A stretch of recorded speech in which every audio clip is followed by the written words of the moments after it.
I said, hey, hey, welcome to the Man Cave Happy Hour. I said, hey, hey, welcome to the Man Cave Happy Hour. We're gonna drink a fine whiskey and smoke a really fine cigar. It is time for Happy Hour. It is the Man Cave Happy Hour. Whiskey, cigars, spirits, the stories that go along with it. I'm Jamie Flanagan, and we are at a very special night down at the Detroit Shipping Company inside the Detroit Podcasting Company. The Man Cave back at it downtown, and it's whiskey in the winter. And boy, is there whiskey. There's gorgeous whiskeys. There's amazing whiskeys. And we have Josh from Bardstown. Josh, welcome to Man Cave. Appreciate it, man. Happy to be here. So, Josh, how long have you been with Bardstown? It's about 3 years now. They pulled me in here and kind of became a passion project of mine to spread the gospel. So tell me a little bit about your childhood. So my childhood, let's say go back all the way back. Wayne, Michigan, grew up. High school over at Wayne High, pretty solid, pretty standard over there. Albion College, law school, still a licensed attorney. Just took that skill set, transferred it over to bourbon when Ron Miles pulled me over here. Okay. He's over there and down at headquarters now. He's moved on up, so he's got me floating the boat while he's over there. So it's fantastic stuff. All right. So what was your entrance into the world of spirits? So honestly, it was my 40th birthday when I just thought, hey, let's go do the Bourbon Trail down there, right? Okay. So I passed it over to, I think the company's called Pegasus Transportation Company or something like that down there. I didn't know what I didn't know, right? Yeah. So I said, this is what we want to do. Take us around. Hit about 3 different distilleries. The final one was Bardstown. Had lunch down there, obviously, at that 5-star restaurant, and fell in love with it from that point forward. And then it was just off and running. COVID kind of transferred what I wanted to do with my career. I just fell into bourbon and thought I could use the same skill set to go out and preach bourbon. So now, from what I understand, Bardstown is like a big dog now. It's up to like number 3. Big dog. I mean, yeah, it's boosted pretty rapidly since 2014. So it started in 2014. We got juice in the barrels in 2016, and things just kind of took off from there. We got another 18 rick houses that are going up on some new property we just acquired. All right, and co-host Matt Fox rolling in. We have an extra for you, Matt. If you go over there, you can bring the second camera. I'm on a single camera view. You can make a 2-camera view. You'll be in the shot. All right. And but all right, so Bardstown. Here's my critique, my criticism. Sure. Bardstown, you got a lot of expressions. It's a lot of stuff. There's a lot of different expressions. Do you find that your patrons get a little overwhelmed? It's like are they overwhelmed? Are there too many choices? I don't think so, because it never gets boring, right? Okay. We never sit on 3 big bottles. There's always something coming out. You still have your favorites that are out there and ready supply, so you can go grab them. But there's always something exciting to talk about at events like this, tastings that I do anyplace else, dinner pairings that I do at restaurants. It's fun. It's that's why I am devoted to this company, because there's so much to talk about. Let me ask you a question, Matt. What is I didn't catch your name. Josh. Thank you. Yeah. So let me ask the question. Is this up? Yep. Sweet. So when you're doing a tasting, where do you start? Someone that's never had Bardstown, where do you start them off? Do you start them at a lower proof and then work your way up, or is it just about what you're pairing it with? It's always nice when you're doing just kind of like a basic test or a tasting at a general place. It's not like a dinner pairing necessarily. Okay. To start with, for me, Origin, anyways, right? Because it has 4 that run the gambit, right? Okay. The high wheat that just recently came out, the bottled and bond wheated, the high rye bourbon, and of course the rye whiskey. Beautiful. So it's fun to kind of go through that. There's nothing that I think would be too much for somebody who's entry level coming into bourbon, and there's nothing that would be overwhelming, if you will. Nothing that would be overwhelming, but nothing that would turn off somebody who's really into bourbon and looking for something complex. I think it has all of that on that Origin series. Perfect place to start. It's so pretty. And then you get to the collaborative series. Yeah. I mean, you've done stuff with like Founders, and that's like a Michigan thing. I mean, I saw that on the shelf. I'm like, woo. If you see that on the shelf, you grab it, because that one went away pretty quick. Yeah, there's at Keiko's. They got a couple on the shelf at Keiko's. No doubt. Yep. Even Red Wagon has some over there too. Yeah. So that's and that's the thing on these special expressions. Are they like one and done? Because they're special barrels. I guess they would go away, right? You know, there have been a couple where we've like Chateau de la Baude. It was finished in the Armagnac barrels. There was a Chateau de la Baude 1 and a Chateau de la Baude 2 that came out. But for the most part, unless there's a additional agreement that's going on with the collaborative company that we're working with, you will find that at least that particular expression is a one and done situation, like the founders one. That's why I say you find it if you like it, get in. All right. Grab it. So what about Chateau de la Sol? Is that coming soon? Yeah, right. We're DJs. We make DJ jokes. Hey, all the time. All right. Man. So in our midst here, we have the Silver Oak. So this is one of the new expressions. This is the newest collaboration that's come out, at least wide out here in Michigan. All right. It is a fun one. Yeah. Especially tell me about Silver Oak. Well, especially if you're a wine lover. Silver Oak's out of Napa. It's a well-known winery out there. What we ended up doing is instead of just having them ship their Cab Sav barrels to us, we sent refrigerated trucks out to them. What? So that go bigger, go home, baby. Absolutely. What? So that the second that they drained their barrels of Cab Sav into the bottles, we loaded those barrels up and got them back to our and kept them cool. Nice. So there was residual Cab Sav in there. So that when we put our 6 bourbon blend in there, 3 Kentuckys, a Tennessee, a Georgia, and an Indiana, all 9 to 14 years old. Why stop there? Just keep on going. The whole country. Let's get all 50 in there. Yeah. But we popped it into the barrels for another 17 months and kept it towards the top of our rick house, which, as you know, is hotter up there. So it's pulling that flavor from the barrels like crazy. The nose of this and the first pull, all of our collaboratives, for me anyways, tend to be like a collaborative bourbon collaborative sandwich, if you will. Okay. This is no different in that regard. The nose tends to be what you would expect from a solid Cab Sav, a nice Silver Oak Cab Sav.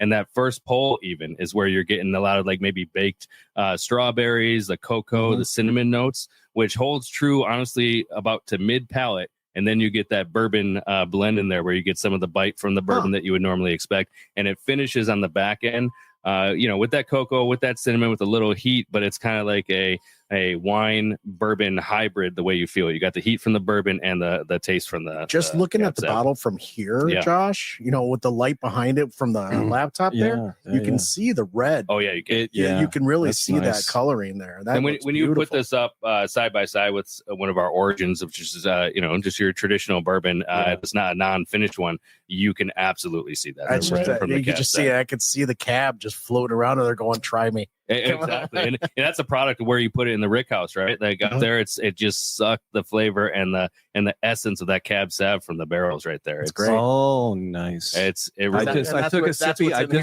sniffing. Oh, man, it's great. Cheers. I've been sniffing, and it's yummy. And the taste is great. August, there's another chair and another mic, and the camera's on. Baby, sit down. There you go. Have a seat, man. Yeah, absolutely. August don't walk in until the VIP starts. That's the right time to come in. Yeah. Josh from Bardstown. Yeah, I think we crossed paths once. It's distinctly possible. I'm floating around all over there. At one of these, Perhaps. Perhaps. So the cocktails happening here, Whiskey in the Winter. What's happening with the cocktails? Because hang on, I'm going to tell you what's happening. What's happening is I don't have a sample cup. Yeah, that's what's happening. There you go. There you go. There you go. Fair. No, I mean, we are close. Yeah, we're close. Hey, I'm right across the way. You come over. I'll hit a little more later on. Just sip on the opposite. There you go. So what cocktails? And does Bardstown make a good cocktail? 100%. The ones that are rolling over there are the Origin series that they're doing with. You're probably not going to want to mix this fella. I wouldn't. I mean, the best way to enjoy bourbons, however the hell you like it, of course. But I wouldn't do it. Right. But over there they have there's one they're using the high rye bourbon for, the 36% rye in the mash bill.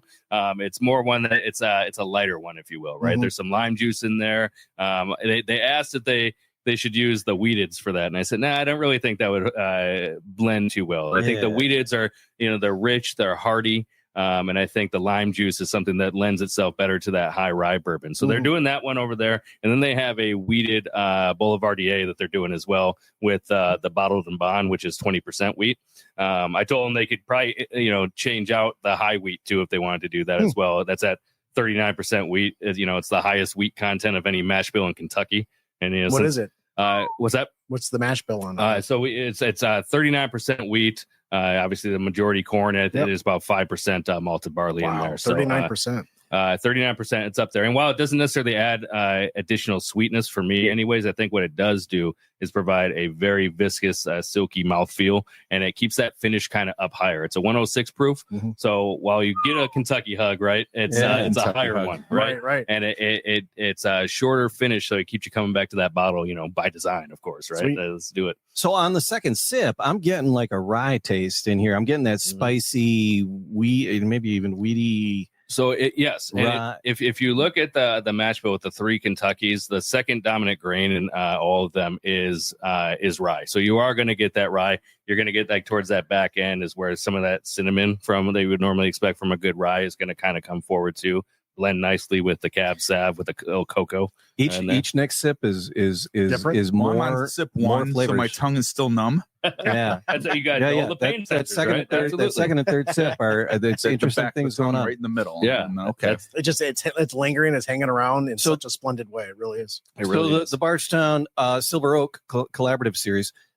This has a nice etching on the back of it. Do all of them have that on the special series, or is that just special? So honestly, all of the bottles that we have a nice etching on it, specific to the particular bottle, right? Okay, so if you look at the Origin bottle and bond being a wheated, it has actually the oak tree type of oak tree that we would get the barrels from. The high wheat has wheat, and then the high rye has rye on the back of it. The collaborations you'll find have something specific to the collaborative company, right? So that you would probably find that seen in Silver Oak. Our Foursquare collaboration has like a profile or a picture of the Foursquare distillery down in Barbados. Yeah. Specific to the collab, you always find something on the back. That's of the very bottle. cool. All right. So as we're here at the Detroit Podcasting Company inside the Detroit Shipping Company for whiskey four more in times the fast. winter, Yeah, I know I'm going to get through it, and we're digging it on the Man Cave Happy Hour. Josh, thanks for being in here. As people go in to buy the Bardstown, when they get the Origin, where's it coming in at? And then when you get into the collaborative series, where are we coming in at? So Stateman for Origin, you're going to find anywhere from $49.95 to a little bit higher for the bottled and bond. Okay. You'll find it $50 to $52, $52.50. That's not wrecking anybody. Anybody's drinking this kind of whiskey that ain't wrecking no one's pocket. That's an everyday bottle. That's an everyday bottle. Sure, yeah, absolutely. The collaborations are going to be up there a little more, right? $159.95 is the Stateman for the collaborative series. We keep that pretty consistent, right? The Discovery comes in at $129, $139.9 for Stateman, the Discovery series, but the collaborative is always going to be like those 3 price points. And the Discovery series are. So we have, I think we're up to 12 now in the Discovery there's a lot series. of expressions. Yeah. I said it seems like it's too much. It's never. You would think Pump so, the brakes, right? Josh. You would think so. I want to have those. I want to have those brakes removed. Just keep going. The slogan for the mantra for Bardstown Bourbon Company is never stand still. Fair up. That's it. You guys aren't. We don't. All right, but Discovery. Put still in quotes. Yeah, sure. Why not? Sure. Let's do that. But so the Discovery is 12, 15, 12. Discovery 12 just recently came out. That one, if you find a bottle of that flying somewhere around, grab it. I think we had 53 cases come to Michigan. Oh, okay. So while it's not an allocated bottle, it's one that we actually don't have allocated bottles. Fewer and further between. Okay. If you find it, grab it. It's a special one. There is actually a 4-grain in that blend, and it's what makes it a discovery. The Discovery is discovering the art of blending, which we've essentially perfected. Right. For a while there, blending was a bad word in the bourbon community. Yep. No. We've changed that. It doesn't bother me one bit. I know you. So blended whiskey, blended bourbons are still bourbons. 100%. If they So if they meet all the requirements of the a bourbon, A through G's of bourbon, and you're good to go. Yeah, KGB. And, sorry. So they'll be blended. All right, fair play. Absolutely. And again, we're not professionals. Sure. That's the reason we do this is so we can learn. At what? Something you are. Wait. Professionals at drinking generally. Oh yeah. Yes. But the ins and outs and the specifics of the bourbons is that's why we like to talk to people. What's the sommelier of bourbon called? Get us on. An Irishman? I'm one of them. I'm an Irishman. Stave and Thief. You get Stave and Thief certified. I don't That's know what it is. Okay, I was kind of kidding, but I knew there was something. Certification. Yeah. I forget if there's a title that goes along with that. That alone, professional certification. Yeah. I mean, aren't we all that? Nope. It's great. My liver's more professional than I am at this point. So. All right, so where all fine bourbons are sold, you can find it. What about the distillery itself? Open tours. Totally. It's one of my favorite places, adult Disneyland down there. Well, that's what you said. You said you went there 40th birthday and got hooked. I did, absolutely, rapidly. It's one of the only Napa experiences, maybe the only Napa experience along the whole Bourbon Trail. There's a 5-star restaurant attached to it. There's multiple experiences that you could do. My favorite is the whiskey thieving experience. Well, they'll take you into the rick house. They'll pull out 4 barrels. And you could do this 4 times in a month and get 4 different barrels each time. You take the whiskey thief right over there, pull it out into a glass. You're sampling stuff that's not going to hit the shelves for at least another 6 to 12 months, right? Wow. And at the end of it, you get a fat Glenny, we call it, right? Yeah. We had we commissioned a glass maker to make us a bourbon Glencairn, right? I know everyone uses the Glencairns, but of course that was originally for Scotch. So we wanted something that had, think a Glencairn, but wider midsection, right? Okay, like a pear shaped almost. Sure, yeah, absolutely. Less voluptuously shaped, more pear shaped, but it does the job, and it's we call it the fat Glenny. The glass maker would turn over in his eventual grave if he heard us talking about that, but that's what we call it. It's exactly what it looks like, and you get one at the end there. So it's nice. It's pretty cool. If you get down there, get a reservation for the restaurant.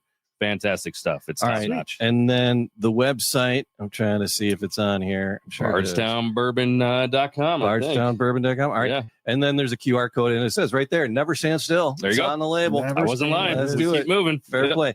All right, Josh, thanks so much. I know you got a busy night ahead. Yeah, appreciate it. Selling this story to a lot of people. I'd imagine it's not going to be a hard sell. It's not. No. Nights like this tend to go pretty easily, so it's good. Yeah. All right, thanks for taking a couple minutes here. And it's the Man Cave. I'm Jamie Flanagan. I'm Matt Fox. I'm just got here, but I'm August Gitschlager. All right, cheers. Hey, guys. Cheers.